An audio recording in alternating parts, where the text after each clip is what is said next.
You know, most people say that Marvel Spider-Man 2 is a copy and paste of the first game, and while that may be true, if it's not broke, why fix it? And all of the people that's hating on this game can really shut the fuck up. But anyways, the game starts off with the two Spider-Man pounding your sister. I mean the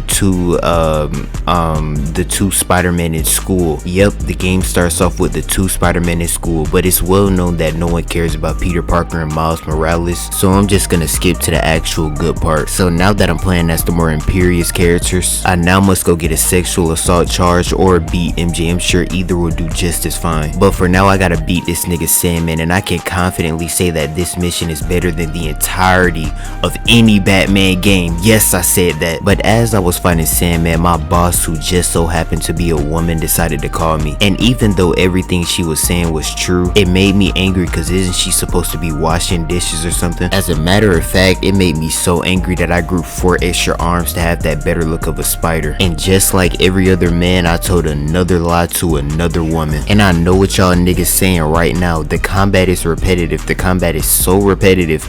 Bro, if it's not broke, why fix it? But as Peter was having a face-to-face chat with Sandman, his ass got hit so hard that we had to switch to Miles. And I genuinely don't like how bad they nerfed my nigga Peter in this game. Like, the amount of times he got his shit rocked is ridiculous. But now that we playing with this nigga Miles, I use his electricity to turn Sandman into crystal, glass.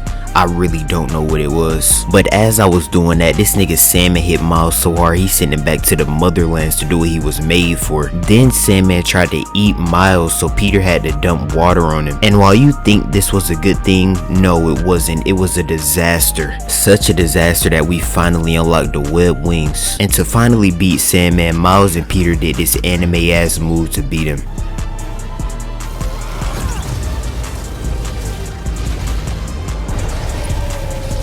Then once they beat him, they help all of the civilians that got hurt during the fight. So I guess the two Spider-Men are already better than the Avengers. But just because they may be better than the Avengers, that don't change the fact that Peter still got fired from his job. And I dead ass couldn't find a clip of him getting fired from his job. So the next mission involved Peter and Miles to watch over Scorpion and Martin Lee. And if you don't know, Martin Lee is the same nigga that got Miles' dad killed in the first game. So of course Miles was on demon time. I mean, who wouldn't be besides you? Yes, I'm going to be the one who tell you that your dad is not coming back with the milk. And as we were looking over the two dirty criminals, Kraven's hunters made a grand entrance just to get their ass beat. And as Peter was doing that, Miles went into the ship to see if he could save anyone that was trapped in the ship. And we quickly found out that there was supposedly a guy that was stuck in the ship. And that was honestly just a load of shit, because once they got out, it was indubitably Scorpion. And once he got out, he sent Miles on an acid trip, and now Scorpion is on the loose. But he eventually snapped out of it and he nearly killed Martin Lee. I wouldn't have expected anything less from a delinquent, and that's not very Spider-Man of you, Miles. But at least he unlocked the new power named Chain Lightning Whips. Wait, I think it's just Chain Lightning.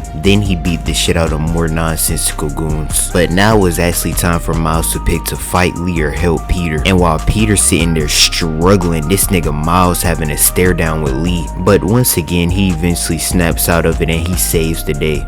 Kinda. But if you're enjoying this video, don't forget to hit like and subscribe. I would really appreciate it. Now the next mission was pretty nonsensical. All that happened is I tracked down one of the Kraven hideouts and beat the shit out of some of his goons. I also unlocked this web line that I never used. Then we find out that it seems like he killed the entirety of the Sinister Six. Then we watched Kraven kill Scorpion, but I'm not worried about this mission. This next mission though had me barking. Well, I guess I shouldn't bark since she's a cat and all. So anyways, I had to switch to Miles to do this mission, and I most def didn't track Felicia down or anything.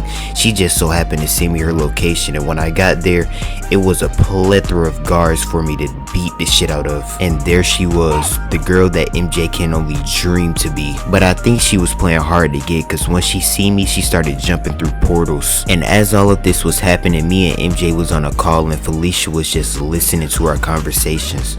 Like, she already overprotective and we ain't even dating yet. But I can confidently say that Insomniac was just trying to show off while making this mission. Like, just look at this.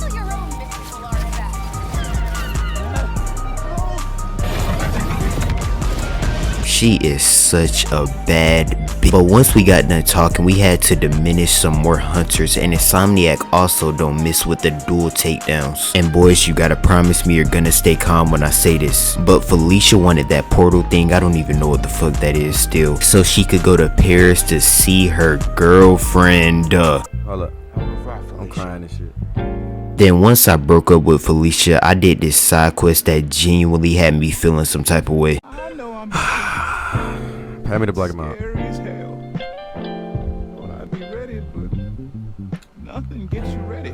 It brought a tear to your eye, didn't it? Now the next clip involves Peter Parker. Okay, the next mission involves Spider-Man. It just makes sense. Wow. And if you're wondering why my voice sounds like this, We do not care. okay, but this mission honestly wasn't too much. All I did was beat more Kraven's Hunter's ass. Peter nearly killed somebody and he ain't even got the symbiote suit yet. And this pretty wholesome bro moment happened.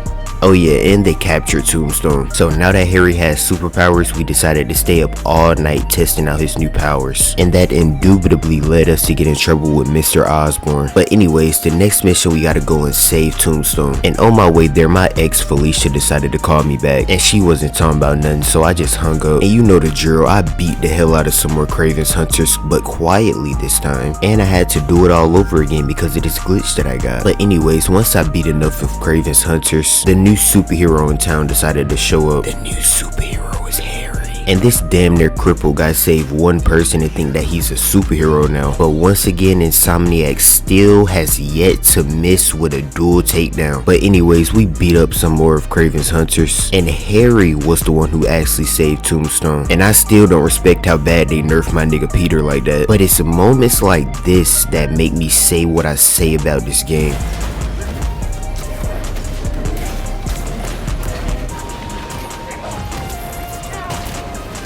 Like, you can't tell me that wasn't tough. I could have made a devious joke right there. And you know I could have made a devious joke right there. But I guess I'll let him slide since it's the end of the video. But if you enjoyed this video, like and subscribe. I love you, and I'm gonna catch you in the next video, Genki.